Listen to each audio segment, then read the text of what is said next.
서로 축복하시기를 바랍니다. 선을 넘지 맙시다. 말보다는 행동으로 모범을 보입시다. 선을 넘지 말아야 하면 상대의 자존심이랄지 상대의 영역이랄지 삶의 바운다리를 말이랄지 간섭이랄지 또 지시로 혹은 질책으로 경고하거나 타다거나 시정을 요구해서는 안 됩니다. 비록 그게 부모와 자식일지라도.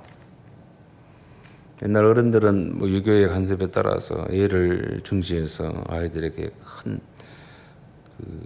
효의 덕목을 가르친다면서 지식하는 것처럼 그렇게 예법을 가르쳤습니다. 아침에 눈을 뜨면은 부모를 찾아서 혹은 조부모의 방문을 열고 밤새 평안하셨냐라고 절을 하면서 문안을 드리는 훈련들을 시켰죠.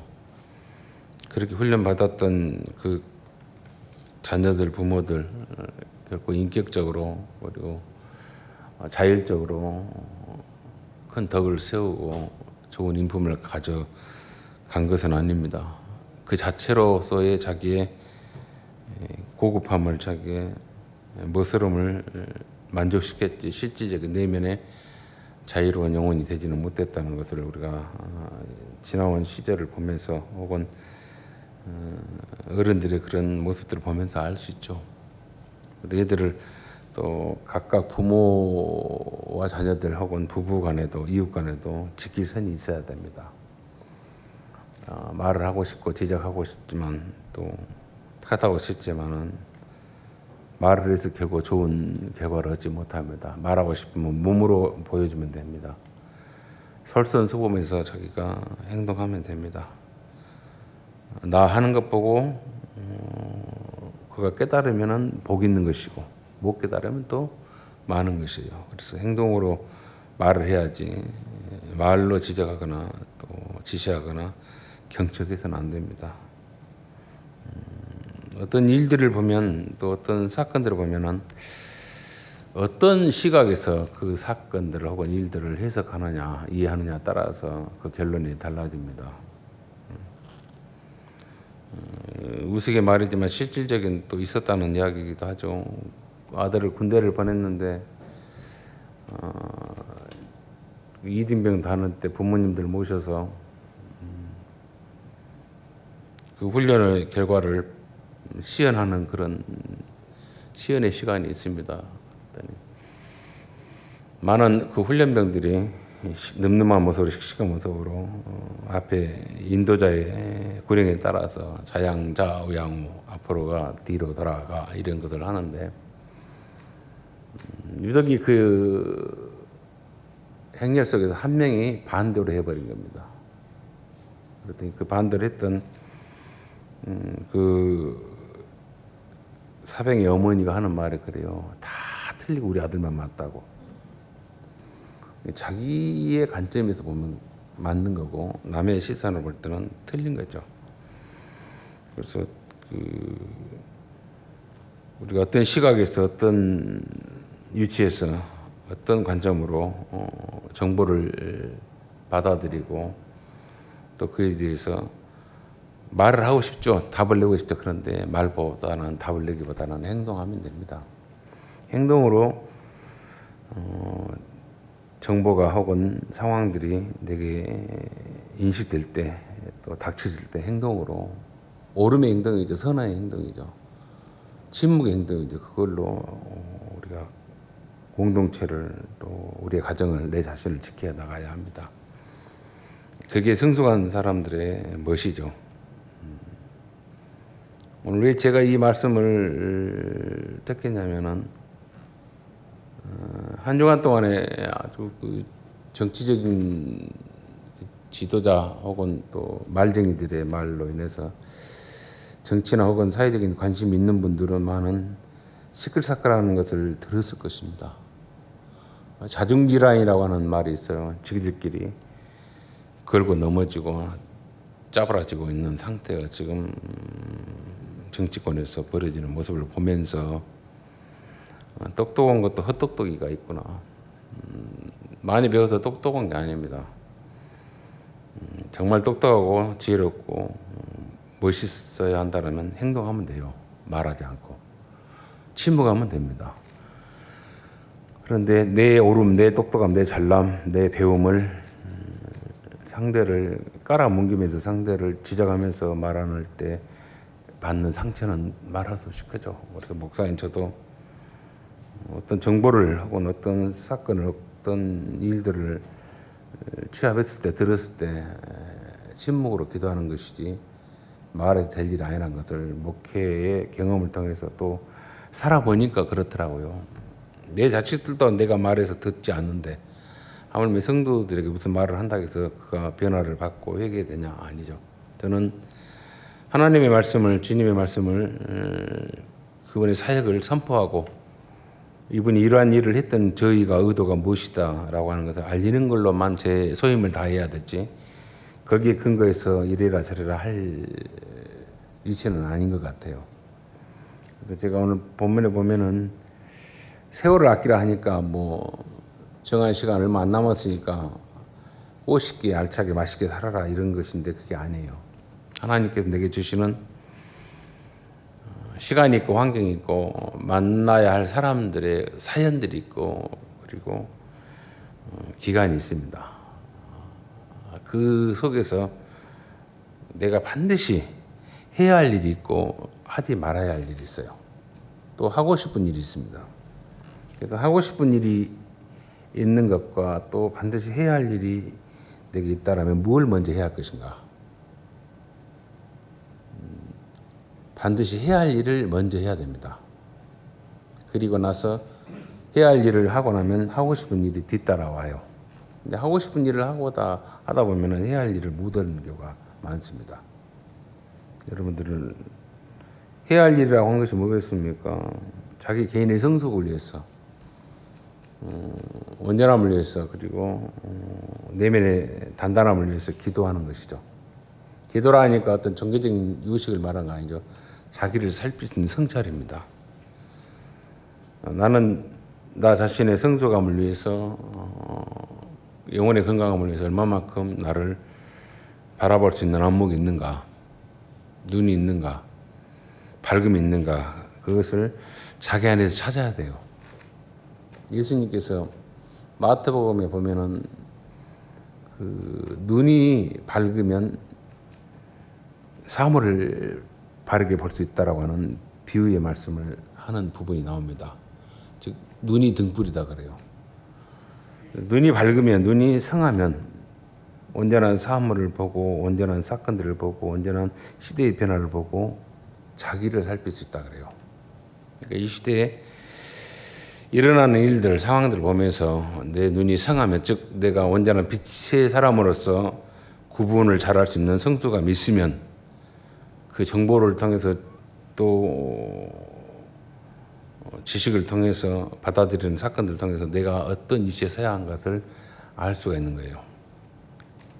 자기 자리를 자기가 찾는 것이죠.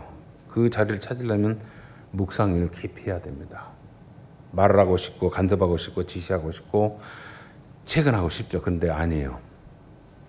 그것들은 결코 사람들은 고쳐지지 않습니다. 하고 싶으면 성숙한 자기의 인격으로 하라 이거죠. 행동함으로. 행동함으로 하는 의의는 없습니다.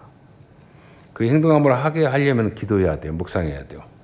그 묵상은 어떤 식으로 해야 하냐면 무슨 종교적인 행위로 무릎을 꿇고 7시간 기도하고 이런 게 아니에요. 보여주려고 한 것도 아닙니다. 가장 좋은 방법은 산책하면서 깊이 묵상하면 좋은 것 같아요. 딴 데 보지 마시고요. 자기 발등 보면서 걸으시면 더 좋을 것 같아요.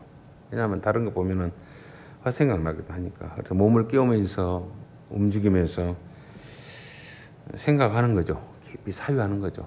그러면 자기 내면을 좀 살펴야 돼요. 오늘 하루도 내가 허락받았는데 어떻게 이 하루를 기쁨으로 또 위로하면서 즐거움으로 하루를 마감할까 하는 짧은 묵상 또 김 목사라면 지난 날 동안 내가 살아온 그 연수가 있을 거 아닙니까? 삶의 어떤 영역이 있고 형편이 있을 거 아닙니까? 그때 내가 어떻게 살아왔는가? 이기적이었는가? 이타적이었는가? 아니면 공공의 이익을 위해서 내가 살아왔는가? 아니면 잘난 척하고 지적질하고 똑똑한 척하고 살았는가? 한번 돌아보는 거예요. 언제요? 자기 혼자 산책하면서 움직이면서. 그러면 자기 내면을 다지는 게 그 시간을 내가 얼마만큼 확보했는가? 그런 차원에서 세월을 아껴야 돼요. 그런 것 저런 것 없이 그런 꼭 해야 할 묵상의 시간을 하지 않고 하고 싶은 것, 놀러 가고 싶고 그냥 육신의 쾌락을 쫓고 자랑하고 싶고 아무 의미 없는 그 허비의 시간, 그 하고 싶은 것 하면 세월을 아낀 것이 아니죠. 허비해 버리는 것이죠. 그런 의미에서 그래서 오늘 말씀은 그런 말을 하고 있습니다. 원래 4장 1절에 보면 상전들이 나옵니다. 상전들은 권력 있는 자를 말하기도 하고 똑똑하고 잘난 사람, 많이 배운 사람들일 수도 있고 사회 지도층일 수도 있습니다. 그 잘나고 권세 잡고 힘 있고 돈 있고 많은 사람들이 부러워할 만한 그런 위치 있는 사람들, 그 사람들은 그 위치에서 오버하지 말아야 됩니다. 누구 지적질하지 말아야 돼요. 오직 그들은 오늘 바울의 권면을 통해서 보면은 의와 공평으로 너의 잘난과 너의 권력과 너의 부유함과 너의 탁월함을 의와 공평입니다.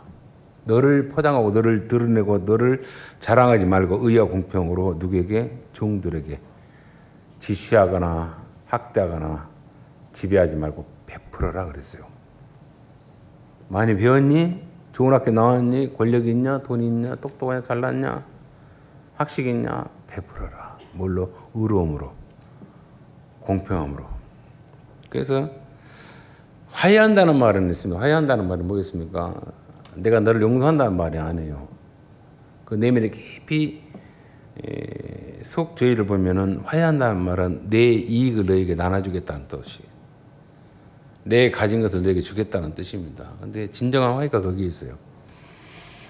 내가 가지고 있는 어떤 권력이랄지 혹은 부유함이랄지 잘남이랄지 지혜랄지 똑똑함 그것을 그 사람들에게 공평하게 옳게 격차 없이 나누는 것 그게 화해예요. 이 상전들은 오늘 바울의 그 고면의 말씀에 근거해서 보면은 당시 상전들은 그렇지 않았다. 의로움이 없었고 공평하지 않았어요. 종들을 학대했고 지배했고 멸시했고 무시했습니다. 그러면서 반드시 이건 알아라. 네가 상전이냐 너 위에도 또 있다는 걸 알아라 이거죠. 하늘의 상전. 하나님이 우리 최고의 궁극의 최정점에 계십니다. 그분이 보고 있어요. 어떻게 보겠습니까? 전문용어로 가짜는 것들이 가짜는 짓 한다 그랬죠. 그게 무슨 권력이라고 그게 무슨 배움이라고 그게 무슨 내놓음 잘남이라고 그렇게 보고 있다 이 말이에요. 그런데 그러한 교만을 떨지 않냐고 겸손함으로 자기 아랫사람들 혹은 이름 없는 사람들, 보잘것없는 사람들에게 의로움과 공평함으로 자기의 것을 나눌 때, 화평을 이룰 때 그때 누가 내 위에 계신 상전이 기뻐하셔요. 그것을 말하고 싶어요. 근데 이 시대는 좀 배웠다면 저는 왜 아직도 한국교회가 또 이 시대가 서울에 있는 대학을 출신자들을 그렇게 좋아하는지 모르겠어요. 제가 서울에 있는 대학을 못 나와서 피의식이 있어서 그런가 봅니다만은 교회도 여전히 마찬가지로 최고의 대학을 나오고 우리 목사님 서울에 있는 대학 나왔다. 유학 갔다 오셨고 박사, A급 박사했다. 그거 하면 이 이력서를 안 받습니다. 좀 속이 상해요. 제가 이력서를 못 내서 속상합니다. 물론 받아주지도 않겠지만 그게 아직도 교회들이 아직도 어떤 공동체 안에서 그게 묘하게 그 근자감이라고 합니까? 근본 없는 그 자존감으로 그게 자리 잡고 있어요. 정치인들이도 마찬가지고 경제인들도 마찬가지입니다. 저 우리 동문이냐 아니냐, 저 우리와 함께 같은 클래스냐 아니냐 그걸 보고 아니면은 여지없이 어떤 형태든지 앞에서는 웃고 뒤에서는 짓뭉개 버립니다. 꽁을 잡는 것은 매예요. 매가 얼룩배기든지 매가 잡종이든지 매가 좀 보기 안 좋든지 꽁만 잘 잡으면 돼요. 매가 안 이쁘게 생겼네. 매가 눈알이 좀 다르네. 매가 발톱이 하나 빠졌네. 이것 갖고 탓할 거 아니에요. 꽁만 잘 잡으면 됩니다. 이 시대에 경제인이든지 정치인이든지 혹은 뭐 공동체 안의 리더든지 그 어떤 과정의 엘리트 코스를 보지 말고 얼마만큼 진정성 있고 얼마만큼 그 공동체를 그 영혼들을 사랑하고 두렵고 떨리는 마음으로 받드는가 이걸 봐야 돼요. 그걸 오늘 상전들아, 잘난 놈들아, 배운 놈들아, 똑똑한 놈들아 그 말입니다. 의와 공평으로 종들에게 받들어라 그랬어요. 받들어라. 왜? 너희 위에 하나님이 네 위에서 지켜보고 있다. 하늘에 상전이 있음을 알고 말입니다. 그러면서 그걸 놓치지 않냐면 그걸 내가 망각하지 않냐면 기도하라 이거죠. 자기를 늘 살펴라 이거죠. 그래서 기도를 계속하고 언제까지? 호흡이 끝날 때까지. 기도는 정말 여러분들 식사하잖아요. 또 밥을 먹잖아요. 물을 마시고 모든 걸 입으로 들어온 걸로 내가 육신을 지탱해 가지 않습니까? 그런 것처럼 하나님 내 속에서 하나님의 뜻을 구해야 됩니다. 그게 기도예요. 내가 이 하나를 살아가는데 또 허락받았는데 당신이 기뻐하시는 일이 뭘까요?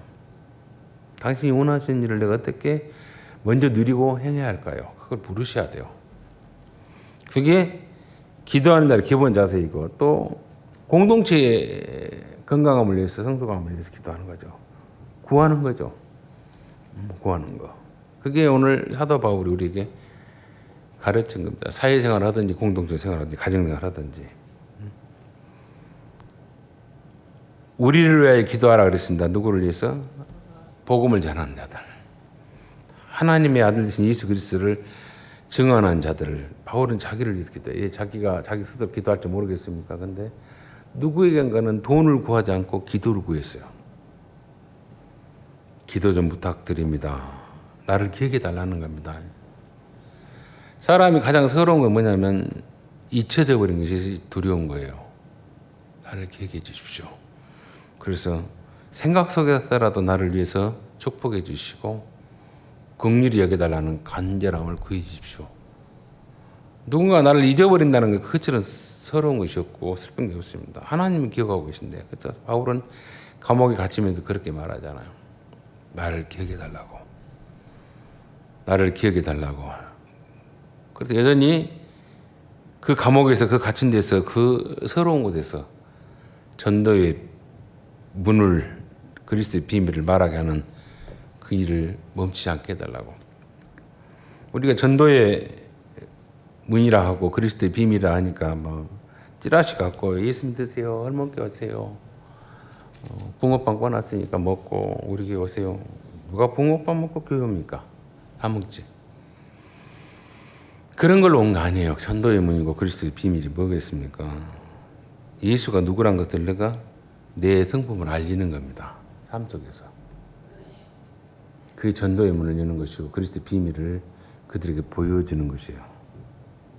내가 상전이면 의와 공평으로, 내가 종이면 내 위에 상전을 의와 공평으로 내가 그에게 베품을 받았으니, 상임을 받았으니 더 정성스럽게 하면 됩니다. 어떻게요? 네 눈을 네가 보호한 것처럼. 그래서 오늘 성경의 말씀에 보면은 우리가 성경을 좀 깊이 묵상해야 되는데 마태복음 6장에 보면은 상대의 눈에 티끌을 봐라 그러잖아요. 보였습니다. 그런데 그걸 빼고 싶은데 그걸 끄집어내고 빼라고 말하고 싶은데 네 눈에는 말뚝이 박혀 있는 게 모르냐 그래요. 내 눈에는 말뚝이 박혀 있는데 상대 눈을 뺀다면서 내 말뚝으로 상대 눈을 말뚝 박아버려요. 탓하는 거잖아요. 그러한 사람은 많은데, 그러한 지적질하고 그렇게 선을 넘어버린 사람 많은데 단 한 명도 네 눈이 깜빡거릴 때 네 눈을 네가 보호한 것처럼 그 사람의 티끌을 보여준 사람이 없더라 이거죠. 단 한 명도. 그걸 주님이 말하고 싶은 거예요. 우리는 뭐 저거 눈에 티끌을 들었은 게 좀 깎아본 거 빼줍시다 이거 아니에요. 빼지 말아요 이거죠. 그 사람의 눈이 깜빡거리면 자기 눈을 보호한 것처럼 네가 그렇게 보호할 수 있는 힘이 있냐 이거죠. 그걸 보호한답시고 그걸 꺼낸답시고 오히려 그 눈에 말뚝을 박지 마라 이 말이에요. 아무리 좋은 말을 하든지 아무리 이런 말을 그래서 저는 기도해달라는 것은 합니다. 어디 아프고 병원에 가서 기도해 주는데 이렇게 깊이 말하지 않아요. 왜냐면 말하고 싶지 않고 왜냐면 그게 안 이루어지니까 주님이 치료해 줄 겁니다. 그 빈말도 하고 싶지 않아요. 힘드시죠? 그 외에는 없어요. 힘든가? 힘든 거 외에는 없어요. 그리고 할 수 있으면 말하지 않고 같이 있어주는 거 외에는 방법이 없습니다.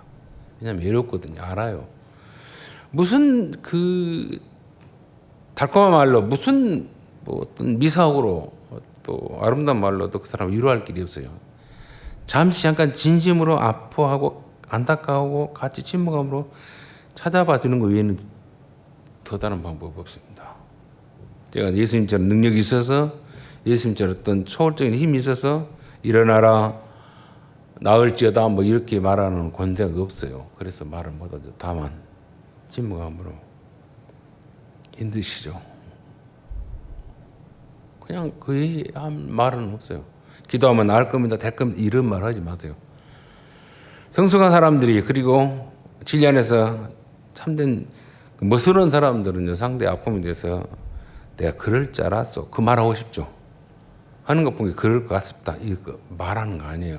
그게 맞다 할지라도 말하는 거 아닙니다. 내가 상전이라면 내가 더 큰 성숙함을 내가 확보했다라면 그것이 영적으로 상전이죠. 의로움과 공평이잖아요.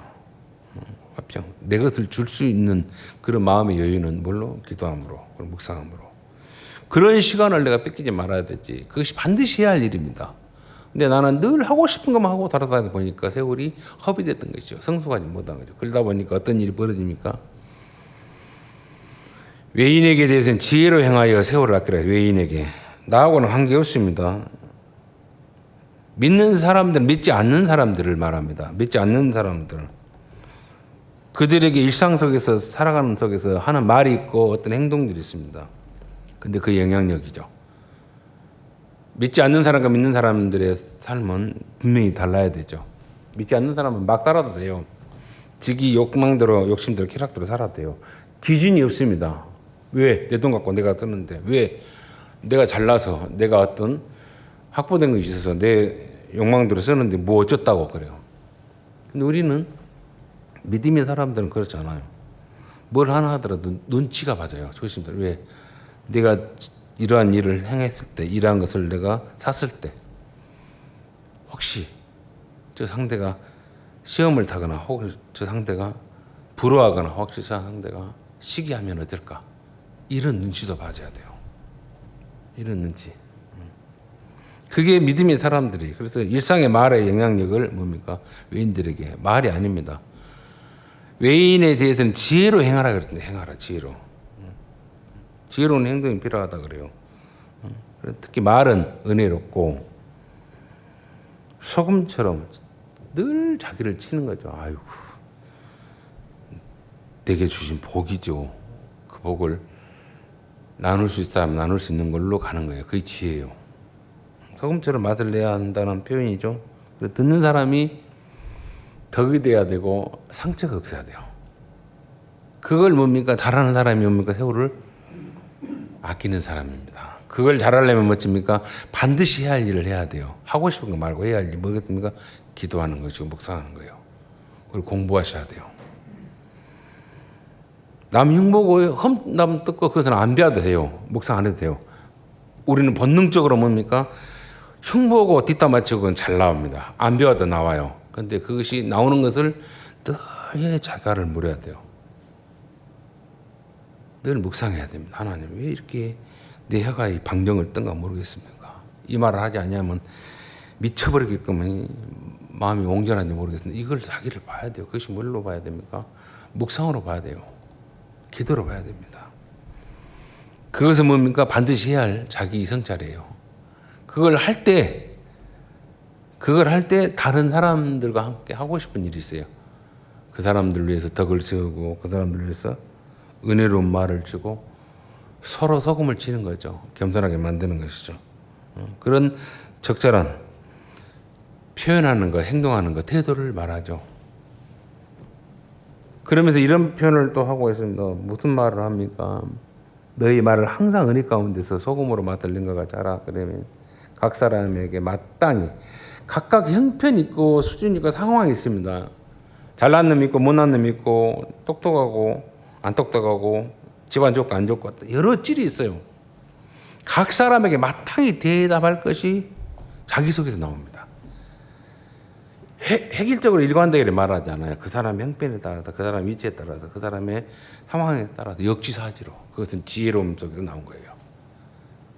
지적질한 게 아니라 그 사람의 편에서 그 사람이 원하는 바, 그 사람이 바라는 바를 내가 이입되어서 말할 수 있는 성수가 그건 뭡니까? 영적인 눈을 뜬 사람만이 할 수 있는 거예요. 그걸 계속해서 찾아듣고 묵상한 사람들은 뭡니까? 세월을 허비하지 않는 것이고 그걸 채운 사람들은 내가 세월을 허비 버리지 않는 것이 아니라는 것을 오늘 바울은 우리에게 말씀하신 것처럼 말씀 몇 구절을 보면서 우리가 좀 생각을 했으면 좋겠습니다. 예수님께서 내가 십자가에 달려서 죽고 난 뒤에까지 살아서 돌아올 때까지 말하지 말라고 하는 엠바고를 걸어놓은 데가 있어요. 지자들에게. 마가복음에 보면은 마가복음 9장에 보면은 그런 표현이 있을 거예요. 마가복음 9장에 보면 이런 표현이 있어요. 좀 재밌는 표현인데 여러분들이 좀 쉽게 이 말의 의미를 알지 못하니까 제가 읽어드릴게요. 9장 9절에 보면 이런 표현을 하고 있습니다. 이 말이 우리가 읽을 때는 금갑다 하는데 무슨 말인지 알으셔야 돼요. 9장 9절에 그들이 산에서 내려올 때에 예수께서 경고하시되 엠바고를 걸었습니다. 말하지 말 어느 때까지 이 말입니다. 경고하시되 인자가 죽은 자 가운데서 살아날 때까지는 본 곳을 아무에게도 이르지 말라 하시니 딱 걸어놨어요. 내가 너희들에게 혹은 사내들이든 혹은 정치인들에게 십자가 메고 거기서 죽고 맞아 죽고 나서 부활할까지 말하지 마라. 이 말이 무슨 말인지를 아셔야 돼요. 이 말의 의미를 알으셔야 돼요. 이 말의 의미를 우리가 알았는데 이 말의 의미는 단 한 명도 예수처럼 죽고 살아난 데가 없다는 걸 이야기합니다. 내가 친히 그렇게 죽고 살아날 때까지 내가 모범을 보일 테니까 그때까지 말로 죽고 사는 것처럼 행실하지 말라 이거예요. 이 말은 곧 전도서에 보면 이런 표현을 하고 있습니다. 전도서에 보면 그 구약에서의 메시지 가운데 참 의미 있는 표현들이 많은데 7장에 보시면 이런 표현을 하는데 한번 같이 찾아보실 분은 찾아보시고 제가 읽어드리겠습니다. 7장에 보면 전도서의 말씀에 보면 7장 28절로에 보면은 29절로 보면 이런 표현을 해요. 내 마음이 계속 찾아보았으나 아직도 찾지 못한 것이 이것이라. 1000사람 가운데서 한 사람을 내가 찾았으나 이 모든 사람들 중에서 여자는 한 사람도 찾지 못하였느니라. 내가 깨달은 것은 오직 이것이라. 곧 하나님은 사람을 정직하게 지으셨으나 사람이 많은 꾀들을 낸 것이니라. 우리를 지을 때 하나님의 형상과 모양에 따라 지었거든요. 그 거룩한 성품으로 지었어요. 그런데 단 한 명도 하나님의 거룩한 형상과 모양에 따라서 순복한 사람이 없더라 이거죠. 1000사람 중에 찾아봤더니 없더라 이거죠. 단 한 명도 없더라 이거죠. 말은 잘해요. 그렇게 해라고. 지적질은 잘해요. 근데 없더라. 행동하는 사람이 없더라. 그때까지 너희들은 내가 죽었다 살아날 때까지 제자들에게 말하지 말라 그래요. 보거든 너희들도 그렇게 하라 그래요. 그게 예수님의 말씀이에요. 말쟁이처럼 막 안다인처럼 하지 말고 똑똑한 척 하지 말고 네가 행동하라. 그 외에는 없습니다. 그래서 마태복음에 보면 이 재미있는 표현에서 제가 마태복음에도 이런 표현을 하시는데 이 말씀 보고 정리를 하도록 하겠습니다. 맛있는 밥을 먹어야 되니까 빨리 끝내야죠. 마태복음 22장에 보면 예수님의 그 비유의 말씀에 보면서 우리가 이해를 좀 깊이 해야 되는데 못하는 부분이 많이 있죠. 마태복음 22장 1절로 보면 이런 표현을 하죠. 혼인잔치 비유 유명합니다. 자, 봅시다. 제가 이 말씀이 저 예수님이 원하신 바 비유에 원하신 바를 말씀해 드릴게요. 예수께서 다시 비유로 대답하여 이르시되 비유는 뭐겠습니까? 알아들으란 말입니다. 못 알아들으란 말은 알아들어라 좀 제발 좀. 결혼식 할 때 어떤 형태로 사람들이 오고 신랑 신부 하객들 오고 즐거운 일이 있는 걸 보면서 예수님 그걸 비유로 빗대어서 말하죠. 천국은 마치 자기 아들을 위하여 혼인잔치를 베푸는 어떤 임금과 같으니 임금이 나라의 임금이 아들의 왕자의 혼인잔치를 위해서 잔치를 베풀었습니다. 그래서 많은 사람들 초대했다는 거겠죠. 그 종들을 보내어 그 청한 사람들을 혼인잔치 오라 하였더니 오기를 싫어하거늘 오라 하니까 싫어하는 놈도 있어요. 내가 왜 가냐고 모르는데요. 가기 싫은데요. 싫어하거든. 다시 다른 종들에 보내 이르되 청한 사람들이 이르기를 내가 오찬을 준비하되 나의 소와 살진 짐승을 잡고 모든 것을 갖추었으니 혼인잔치에 오소서 하라 하였더니 그들이 돌아보지도 않고 한 사람은 자기 밭으로 한 사람은 자기 사업하러 가고 뭐 먹고 사는데 일하러 가는데 다 이유가 있겠죠. 하러 가고 그 남은 자들은 종들을 잡아 모욕하고 죽이니 오히려 그 오라는 종들을 죽여버리기까지 했다 이거죠. 그랬더니 임금이 노하여 군대를 보내어 그 살인한 자들을 진멸하고 그 동네를 불사르고 이에 종들에게 이르되 혼인잔치는 준비되었으니 엄청난 사람을 초대합니다. 보냈습니다. 근데 이유에 따라서 못 오겠다, 먹기 싫다, 안 하겠다, 나는 돈 벌러 가겠다, 나는 밭에 일하러 가겠다, 사업을 하겠다 이런 핑계 저런 핑계 된다는 거죠. 그리고 심지어는 계속 오라 하니까 죽여버렸다 이거죠. 그러면서 종들이 혼인잔치는 준비돼서 청한 사람들 합당하지 아니하니 거기에 반응하지 않고 한 명도 고맙습니다는 초대에 응하지 않더라 이거죠. 네 거리 길가에 가서 사람을 만나는 대로 혼인잔치 청하여라. 이제는 뭐다? 길거리에 한 명이라도 한번 오라 해라 그래요. 종들이 길에 나아가 악한 자나 선한 자나 만나는 대로 모두 데려오니 혼인잔치에 손님이 가득한지라. 임금이 손님들을 불러 들어올새 거기서 예복을 입지 않는 한 사람을 보고 친구 여자 예복을 입지 않고 여기에 들어왔느냐 하니 그가 아무 말도 못하거늘 임금이 사환하게 말하되 그 손발을 묶고 바깥 어두운 데 내던지라 그 슬피 울며 이를 갈게 되리라 하니라. 청함받은 자는 1000명이되 많되 택함을 입은 사람은 한 명도 없더라 이 말이에요. 즉 다 오라 했는데 예복 입지 않는다 그 묶어놓으니까 그 예복 입지 않는 사람에게 주님은 말합니다. 친구여 내가 예복을 준비해놨는데 왜 입지 않았냐라고. 수많은 사람들이 있습니다. 복음의 말씀을 듣고 진리의 말씀에 따라서 초대받았습니다. 그런데 단 한 명도 행동하지 않더라 이거죠. 말은 뻔지르게 하는데 세월을 허비하더라 이거죠.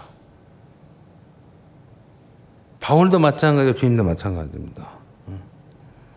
예수 믿는 것은 다른 거 없어요. 아는 것이 아니에요. 행동하는 겁니다. 예수처럼 사는 겁니다. 들보의 비유를 말하지 않습니까? 여러 모양으로. 그래서 참 우리가 이 성경의 말씀을 보면서 묵상하면서 그래요. 주님이 말하는 말씀 가운데서 그 말씀이 맞아. 근데 이 말은 내가 들을 말 아니라 우리 집사가 들어야 돼. 장로가 들어야 돼. 이런단 말이에요. 나한테 한 말 아니구만. 자기에게 한 말이라고 들렸을 때는 찔림 있으면 자기가 바뀌면 돼요. 묵상하면서 주님이 친히 내게 말씀하구나 하고 그렇게 받아들이면 돼요. 그런데 그렇지 못할 때는 어찌입니까? 반드시 해야 할 일이 뭡니까? 그 말씀을 통해 내가 바뀌면 돼요. 그게 해야 할 일이고. 아이고 나한테 한 말 아니고 장로에게 한 말이니까 나는 나 하고 싶은 건 하자. 그러면 세월을 허비한 겁니다. 그러면 덕을 못 세우고 사람들이 상처만 주는 말만 하고 공동체를 흐트린 일만 합니다. 누가 됐든지. 우리는 이 시대에서 작은 빛이에요. 빛이에요. 빛. 내 눈이 성하면 내가 보고 판단하고 많은 사변을 구별하면서 다른 사람들을 옳게 인도합니다.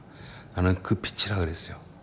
네가 밝은 빛을 발하면서 다른 사람들을 어두운 데 끌려가게 하지 말고 작은 빛이 하나하나 모여서 큰 빛으로 환하게 비치게 해라. 그게 우리들이 해야 할 일이에요. 우리가 내 눈에 빛을 내가 사장시켜버리면 어둠이 확장됩니다. 빛을 발하는 것은 절대 말로 안 해요. 켜버립니다. 단 한 사람이 산화와 헌신과 희생과 그리고 순종으로 빛이 발하게 돼 있어요. 그 빛이 여럿이 모이면 환하게 빛이 든다 이거죠. 단 한 명이 없더라 이거죠. 1000명이 있으면 뭐하냐 이거죠.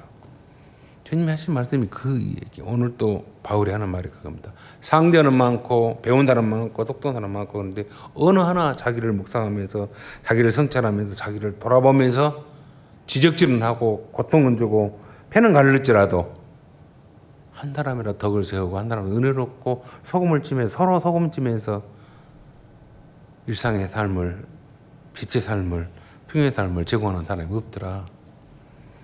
오늘 이 시대에 우리가 살아갑니다. 세상이 시끌시끌합니다. 어지럽습니다. 똑똑한 사람 많습니다. 그 똑똑한 사람들 말할지라도 나는 행동으로. 무식한 사람이 물로 부끄러운 사람, 이 잘난 사람, 배운 사람 부끄럽게 하는 방법은 다른 게 없어요. 배워서 아닙니다.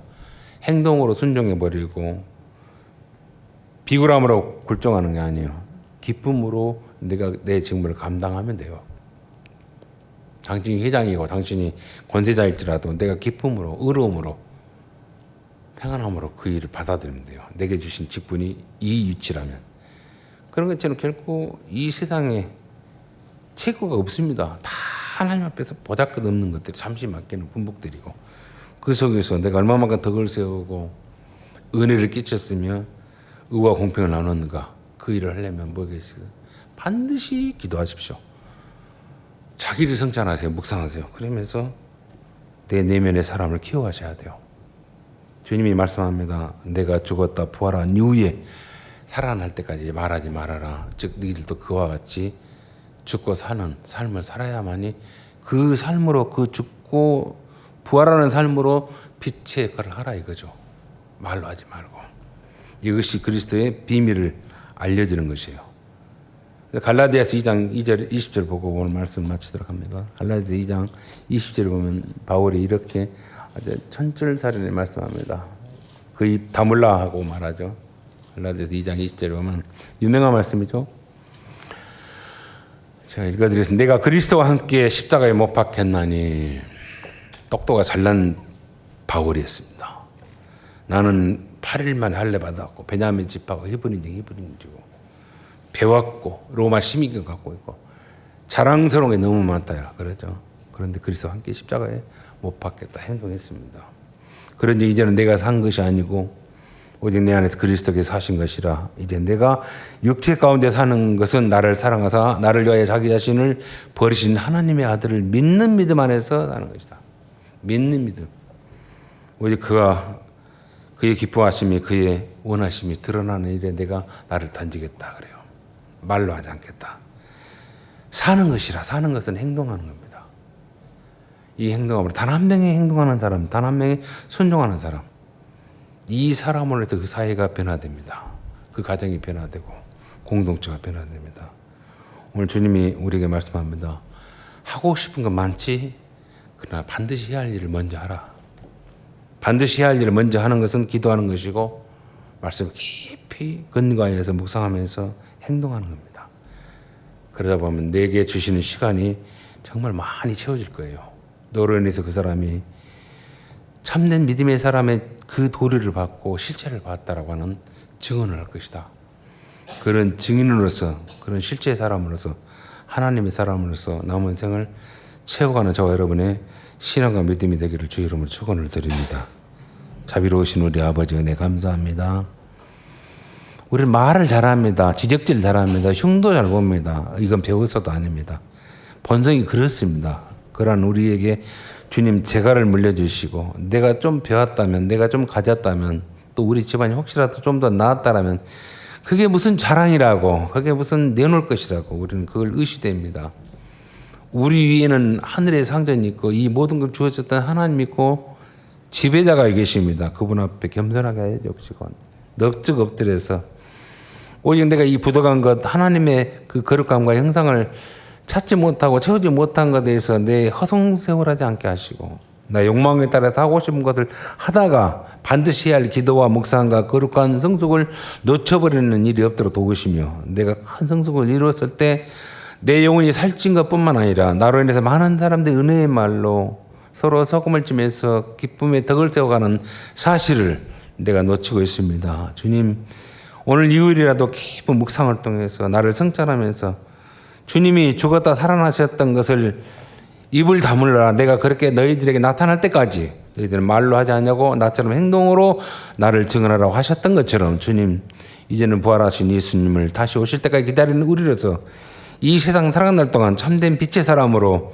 작은 빛이 조각 같은 빛이 뭉칠 때 큰 빛으로 화하게 세상을 어둠을 내몰아낸 것처럼, 주님, 우리 헌문의 가족들이 참된 빛의 사람으로 연합되게 하시고 교통하게 하시고 거룩한 빛을 바라는 우리 모두가 되도록 그 은혜 더하여 주옵소서.